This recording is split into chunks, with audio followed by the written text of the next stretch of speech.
ಕೋಚಮುಲ್ ಆಡಳಿತ ಮಂಡಳಿಗೆ 3 ತಿಂಗಳಲ್ಲಿ ಚುನಾವಣೆ ನಡೆಸುವಂತೆ ಹೈಕೋರ್ಟ್ ಆದೇಶ ನೀಡಿದರೂ ಚುನಾವಣೆ ನಡೆಸುತ್ತಿಲ್ಲ ಎಂದು ಆರೋಪಿಸಿ ಕೋಚಮುಲ್ ಮಾಜಿ ಅಧ್ಯಕ್ಷ ಕೆವಿ ನಾಗರಾಜ್ ನೇತೃತ್ವದಲ್ಲಿ ಮಂಗಳವಾರ ಮಧ್ಯಾಹ್ನ 2 ಗಂಟೆ ಸಮಯದಲ್ಲಿ ಜಿಲ್ಲಾಧಿಕಾರಿ ಅಕ್ರಮ್ ಪಾಷರವರಿಗೆ ಮನವಿ ನೀಡಿ ಒತ್ತಾಯಿಸಿದರು.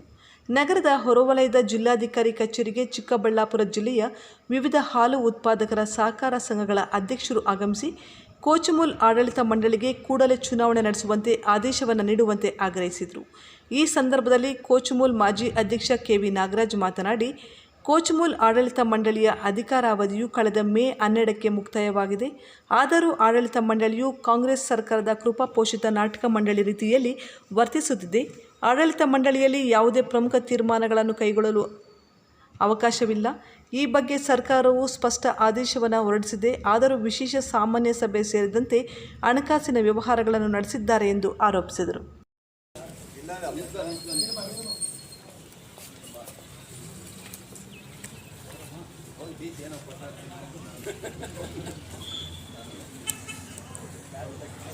ಚಿಕ್ಕಬಳ್ಳಾಪುರ ಯೂನಿಯನ್ ನಮ್ಮ ಹಾಲು ಡೈರಿ ಏನಿದೆ ಅದು ಚುನಾವಣೆ ಆಗಬೇಕು. ನಮ್ಮ ಕೆ ವಿ ನಾಗರಾಜ್ ಅವರು ಹೈಕೋರ್ಟ್ ಉಚ್ಚ ನ್ಯಾಯಾಲಯದಲ್ಲಿ 3 ತಿಂಗಳೊಳಗೆ ಚುನಾವಣೆ ನಡೀಬೇಕು ಅಂತ ಒಂದು ಆರ್ಡರ್ ತಂದಿದ್ದಾರೆ. ಆ ಆರ್ಡರ್ ಇದರಿಂದ 1 ತಿಂಗಳಿಂದಲೇ ಬಂದು ನಮ್ಮ DC ಅವರು ಕೇಳಿಕೊಂಡ್ರು, ಇನ್ನೂ ಏನು ಅದಕ್ಕೆ ಕ್ರಮ ಕೈಗೊಂಡಿಲ್ಲ. ಆದರೆ ಇದೇ ಆರ್ಡ್ರನ್ನ ಚಿತ್ರದುರ್ಗ ಹಾಲು ಒಕ್ಕೂಟದಲ್ಲಿ ಎಲೆಕ್ಷನ್ ಬ್ಯಾಂಕ್ದು ಎಲೆಕ್ಷನ್ ಡಿಕ್ಲೇರ್ ಮಾಡಿದ್ದಾರೆ.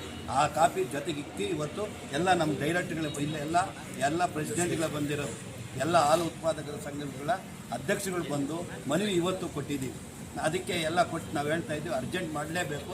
ನೀವೇನ ಮಾಡಲಿಲ್ಲ ಅಂದರೆ ಮುಂದಿನ ಯಾವ ಕ್ರಮ ತಗೊಬೇಕು ಅಂತ ನಾವು MP ಗಳು ಬಂದು ಕುಳಿತುಕೊಂಡು MLAಗಳ ಜೊತೆ MLCಗಳ ಜೊತೆ ಮತ್ತು ನಮ್ಮ ಯಾರ್ಯಾರು ಮುಖಂಡಗಳಿದ್ದಾರೆ ಡೈರಿ ಪ್ರೆಸಿಡೆಂಟ್ಗಳೆಲ್ಲ ಕರೆದು ದೊಡ್ಡ ಹೋರಾಟ ಮಾಡಿಬಿಡ್ತೀವಿ. ಅದನ್ನು ಮುನ್ನೆಚ್ಚರಿಕೆ ನಾವು ತಗೊಂಡಿವರು ಬೇಗನೆ ನಮ್ಮ ಚುನಾವಣೆ ಡಿಕ್ಲೇರ್ ಮಾಡಬೇಕು ಅಂತೇಳಿ ಮನವಿಯನ್ನು ಕೊಟ್ಟಿದ್ದೀವಿ. ಕೋರ್ಟ್ ಆರ್ಡ್ರು ಕೊಟ್ಟಿದ್ದೀವಿ. ಮತ್ತು ಚಿತ್ರದುರ್ಗದಲ್ಲಿ ಆಗಿರತಕ್ಕಂಥ ದಿನಾಂಕ ಆಗಿರೋದನ್ನು ಅದನ್ನು ಸೇರಿಸಿ ಒಟ್ಟಿಗೆ ನಾವು ಕೊಟ್ಟು DC ಅವ್ರಿಗೆ ಮನವಿ ಮಾಡಿದ್ದೀವಿ. DC ಅವರು ಆಲೋಚನೆ ಮಾಡಿ ನಾನು ಮಾಡ್ತೀನಿ ಅಂತ ನಮ್ಗೆ ಆಶ್ವಾಸನೆ ಕೊಟ್ಟಿದ್ದಾರೆ. ಅವ್ರು ಇನ್ನು 1 ವಾರದೊಳಗೆ ಕೊಡಲಿಲ್ಲ ಅಂದರೆ ಮುಂದಿನ ನಾವು ನಮ್ಮವರೆಲ್ಲ ಕುಂತ್ಕೊಂಡು ಒಂದು ಪೂರ್ವಭಾವಿ ಮಾಡಿ ಇದೇ DC ಆಫೀಸ್ ಬೂತ್ನಲ್ಲಿ ಪ್ರತಿಭಟನೆ ಮಾಡ್ತೀವಿ ಅಂತ ಎಚ್ಚರಿಕೆಯನ್ನು ಕೊಡ್ತಾ ಇದ್ದೀವಿ.